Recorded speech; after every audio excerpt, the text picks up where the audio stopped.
Look what happened to my Oxalis triangularis. It got triangulated. It's all flat.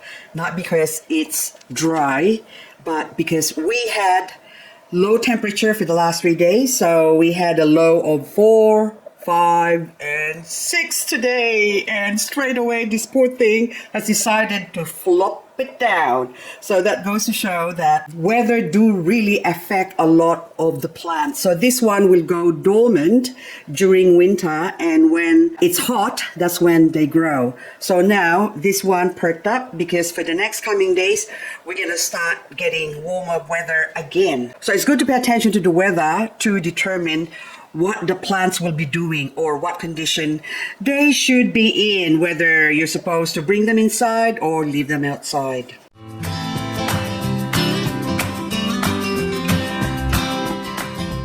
I've got my Huernia Persei flowering here at the moment, but I thought I'll do a quick Google search, and I am surprised with the result. You would not believe what it is. It's not Persei. Well, there's more flower here coming out and another one there. But, so I done a little Google through my phone. I took a picture and now it's showing me it's called Huernia Turretii. See? So that's more like that one. And it's a Turretii. So now I have to change it to Huernia Turretii. Today I'm really excited because this one's got a little weed on the edge there and I removed it. But upon doing that, I discovered something. Look, I got little babies growing underneath. Now, this thing actually flowered a few months ago. And of course, when it flowered, I harvested not the seeds, but actually the tiny little leaves, because I thought, it didn't have any seeds because it did not get pollinated, or I haven't pollinated. There was no seed pods, put it that way. And so what I did is remove the tiny little leaves, as you can see down. Hang on, I'll put it down here. So that's a leaf grown from this Echeveria Sarahimi, I think. Sarahimi cross Lilacina Botan. And I paid $25 for this because this is a monstrous form. Hang on. So, I scattered the little leaflets, and then now it's got a 1, a 2, a 3, and also a seed has grown from a plant that is growing next to it. So, that tiny little thing there, that green one, right in the center of the screen, that is an Anacamceros Telefeyastrum Sunrise, which is this one.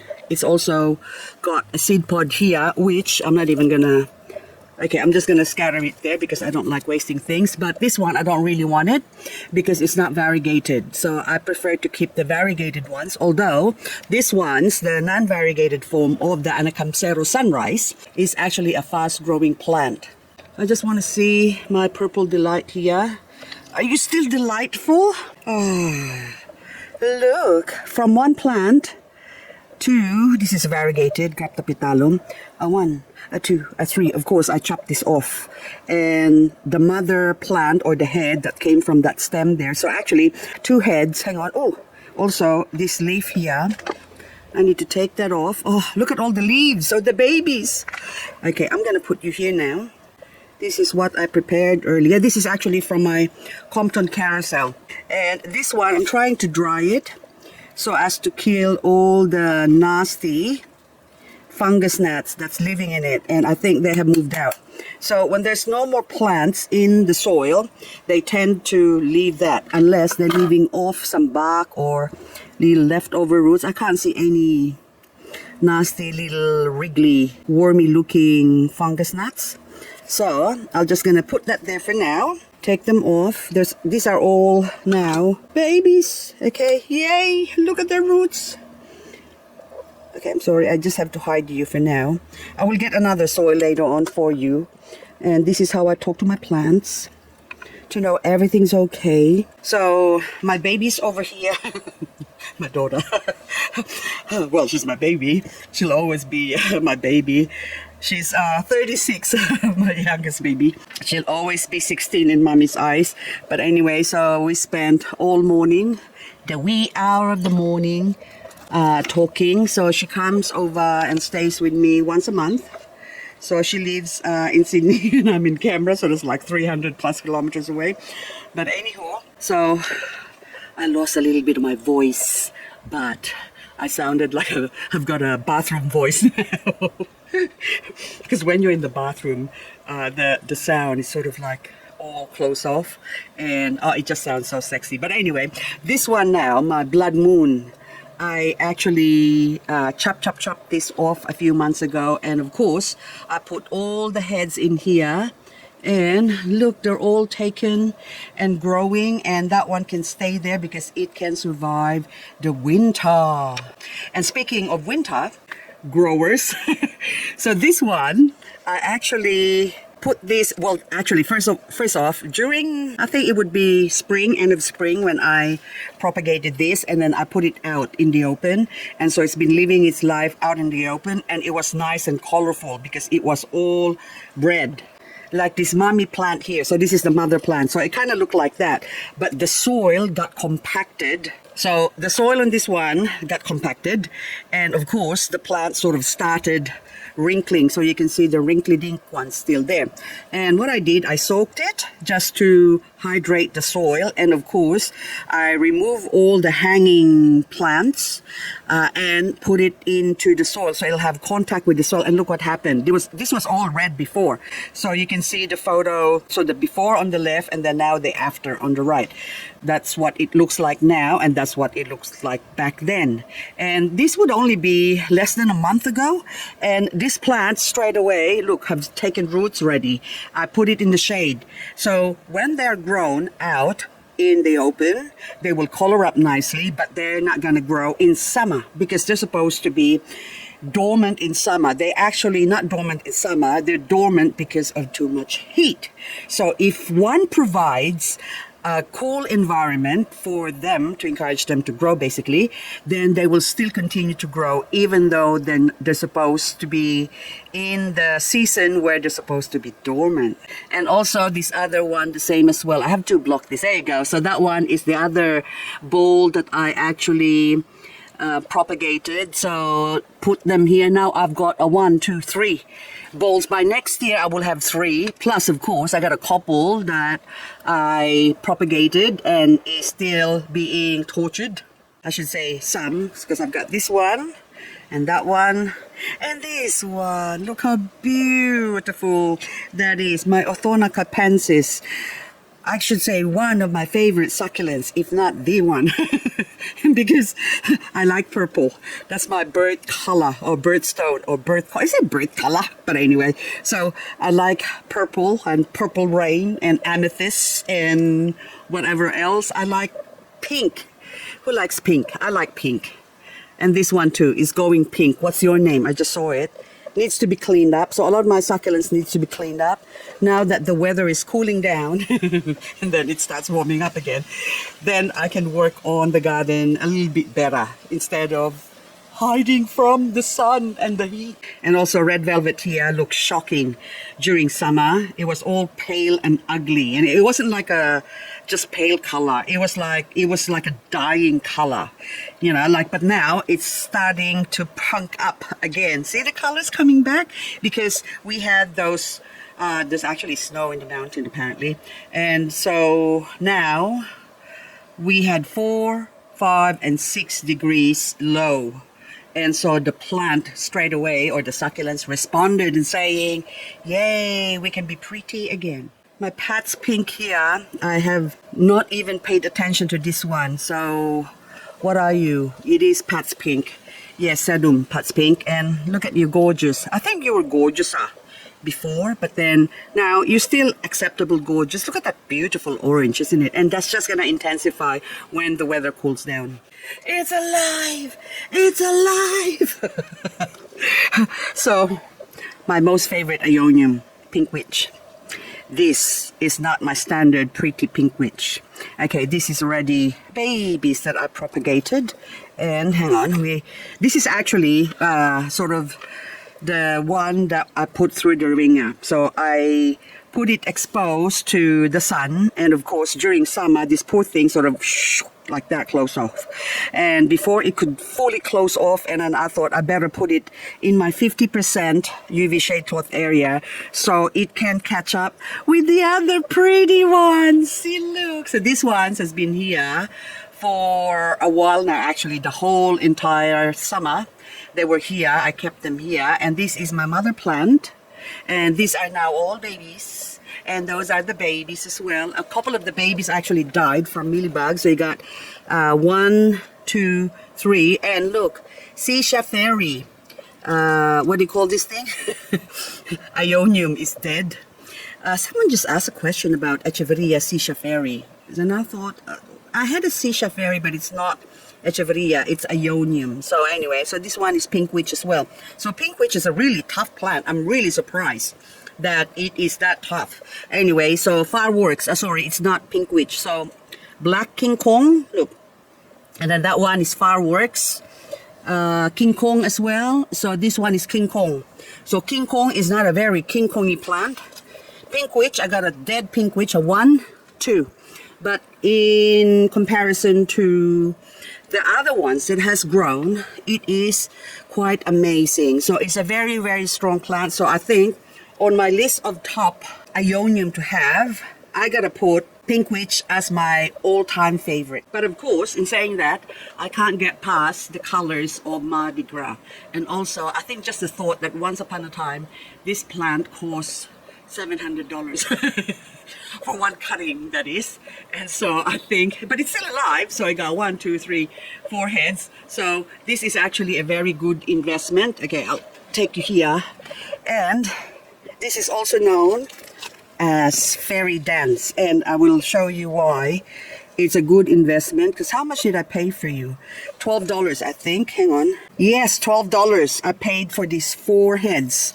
So very cheap, so $3 each head, and I bought it locally. And of course, I had my Mardi Gras die on me during summer, and then it came back again when the weather cooled down in autumn. But this thing here is still strong, so I believe there are some plants that are strong and some that are weak. So it's a little bit like some of us humans.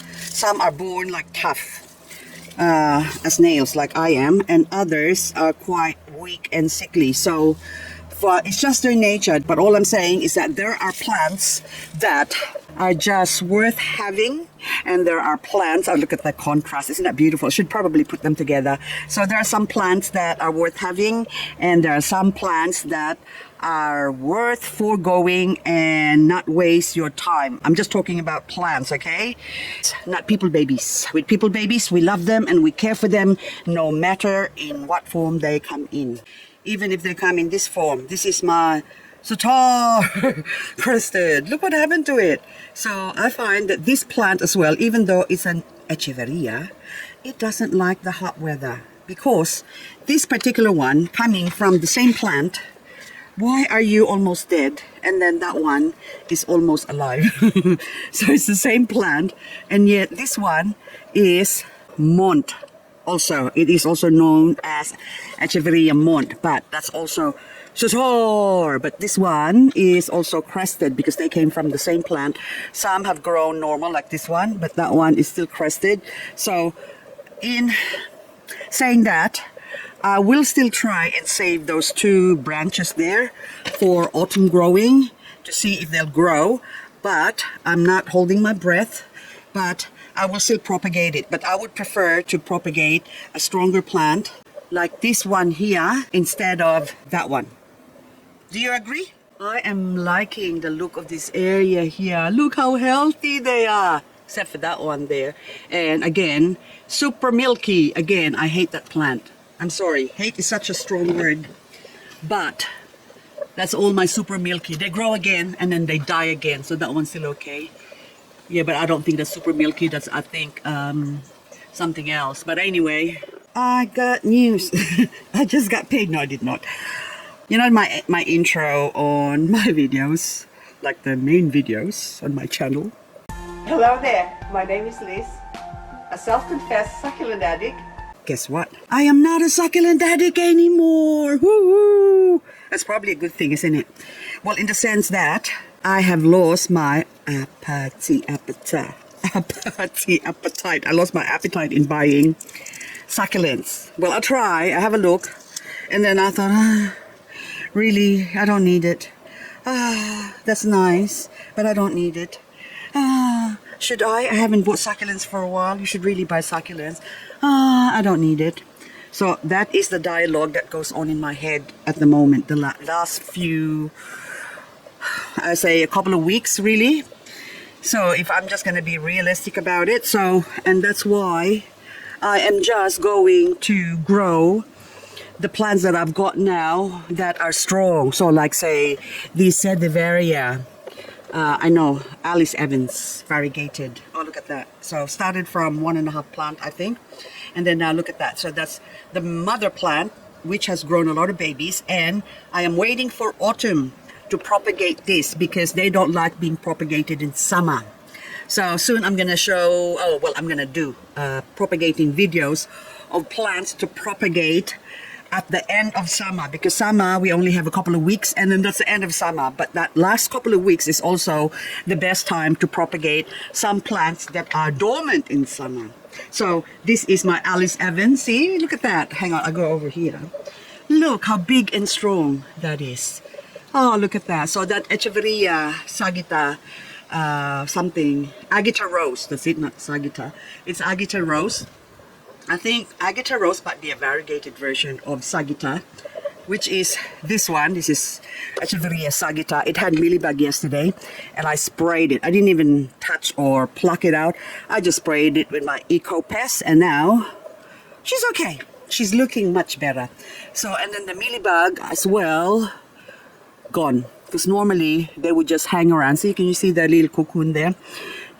There'd be more by the next day, but this time, no more. They're all dead. My Nana Hukumini almost died a month ago, but now she's also coming back. So Echeveria is supposed to be winter dormant and summer growers, but not quite. There are certain species or varieties of Echeveria that grows well during autumn and winter when the weather is cool, and there are those that grows when the weather is hot, hot, hot. So, hang on, speaking of hot, hot, hot, this is my Monroe Chanel. I already anticipated, I've been warned. I've done an unboxing of this plant and someone commented that their Monroe Chanel, which I love the look of this plant. Well, they apparently doesn't handle being transported really well. I think that's what I can put it down to. If you grow them in one area, they don't like to be touched. That's my conclusion anyway to a lot of succulents that do suffer. When you buy them, they look good and then they get transported. They stay in a box for a few days, and then after being kept in the box for a few days, you expose them to light and all of a sudden they don't respond very well. They just go on hibernation mode, on the dead mode. They just want to die. It's like, I don't want to live here anymore. I want to go somewhere else. Because I was nice and happy where I was, and then you just have to touch me. It's a bit like you're asleep and someone wakes you up. You're in deep sleep, and all of a sudden, the Martians have landed. The Martians have landed. And then they shook you and woke you up, and then you take your breath and you're gasping, like that feeling. So I think that's what's happening to also these succulents when we do that. You look so pretty, because this is pretty and pink. Look how beautiful that is. And look, that one now, the variegation. Isn't that gorgeous? So most variegations that look like that, okay, in my experience, I don't know if it's the same experience other are experiencing, but in my experience, once they go that color, the prettiest is when they die because they're not getting enough. Photosynthesizing. That's why they can't eat, they starve basically. And of course, when you don't eat, what happens? That's right, they go D-E-D. Dead. Hello, Solicens. Now this is one plant that, okay. I'm sorry, just us, just the two of us. Oh, hang on. Oh, yeah, I thought there's other plants growing, but it's not. It's actually just us producing non-variegated babies. Okay, so you're on observation. Okay, so anyway, let's go back to the Succulents. Look at this. This is not Succulents. Oh my god, this is supposed to be, oh wow, Jadata variegated. That looks like Succulents to me. So anyway, so Jadata variegated, $12.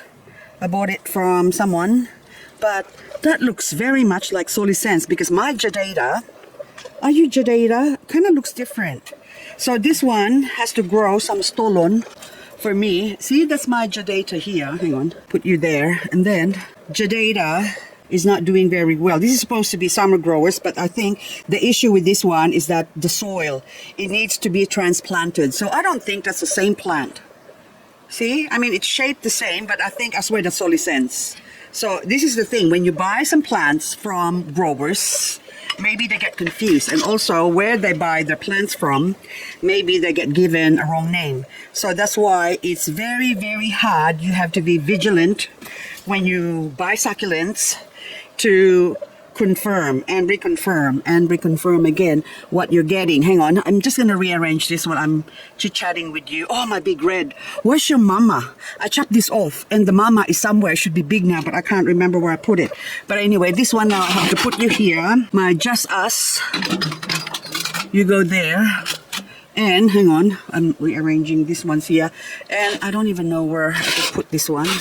But so you have to check the plants, and I have one subscribers or viewers that always keep me on my toes. Maria Lakshmi, she's really, really good with identification, so I really appreciate you identifying a lot of the succulents that I have. So she would like confirm and reconfirm, which is really good. So that's why when you buy succulents, don't sit on your laurel that, oh, it is what it is. Some people would actually fight with you or argue with you. I have a friend who comes over just trying to debunk all my succulents. So every time she comes over, she would just want to look at the plants, or should I say, she sees something on my video, and then say, for example, a particular plant, say, example, if I say that's a minima, and then she would come over and say, can I just look at your minima? Because I can't believe there's a minima on the video. And I say, no, it is a minima. Maybe it's not a minima, but that's what the name that came with it when I got it. And then she would come and say, oh yeah, okay, I confirm this is a minima. So anyway, this is the cubic frost. I'm reverted. I'm keeping an eye on this one just to make sure that this doesn't grow into a normal one, because I want it to variegate. But that one is, oh, look at that, variegated. I have killed my cubic frost variegated that was given to me about that small as well by Lena Lee before. It grew quite big, and then after a while it just died. So now this one as well, I can see a little bit of variegation as well. So it's exciting when you see plants that are not supposed to grow a certain way and grows a certain way. Oh yes, by the way, my Succulents variegated. So this one I bought somewhere else. Succulents variegated. So I would say that that looks very much like the one that I bought that is labeled Jadata variegated, which is, I'm sure it's not a Jadata. It's a Succulents variegated, but this Succulents here has formed a different variegation. Look at that. Can you believe that? But then the other ones are just normal. So I hope these two here would grow. Oh, there's a baby in the bottom. And see those leaves? As I've said earlier, I did the same thing. When this one flowered, I harvested the leaves, even though they're tiny, well, smaller than their normal leaves. So it's the same with that Sarahimi, Lilacina Sarahimi Buton. It's the same thing. So those teeny weeny leaves, don't throw them away. Just harvest them and lay them there. So that one, see, can you see those cute little babies there? Oh, look at that. So anyway, they will grow, and then you will end up with more plants. Anyway, guys, as I struggle to put this back here slowly, I don't want to damage the other plants. I'm gonna bid you adieu, adieu, adieu, adieu, adieu. Oh, Yes, you are part of the group that I plan to repot, because this is also my other, which is not variegated. It says light variegation. Can you see the light variegation? Well, it was barely there variegation before, and it got attacked by mealybug, and of course I sprayed it with my eco pest oil, and now she's recovering and also variegating, because even in the center there I can see another leaf that's going to variegate. Anyway guys, that's all I've got for this video. Thank you so much for watching, and hope you enjoyed this little chit chat of ours, and hope to see you on the next video. I'm gonna move this around, okay, so I can see your beauty, and you as well. Agavoides, by the way, is growing season is in autumn, so get your agavoides echeveria ready for the growing season ahead, because another 2 weeks, if you're gonna chop your agavoides, this is the best time to chop them up. At the end of summer, that last 2 weeks of summer, chop them off. That way they have time to dry up really fast, and by autumn they should start sprouting some new beba.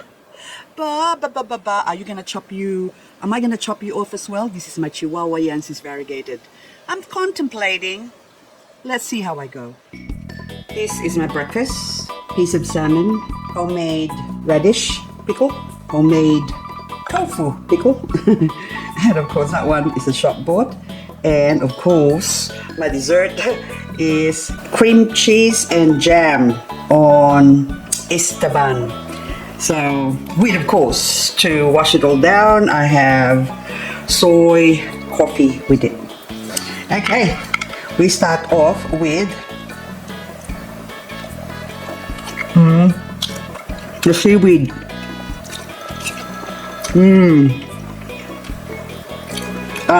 My favorite pickled radish. Just beautiful. I could eat this all day. With also the slightly heated tofu. You like tofu pickled?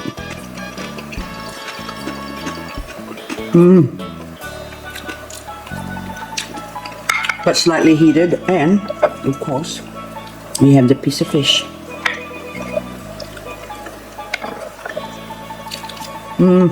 Beautiful.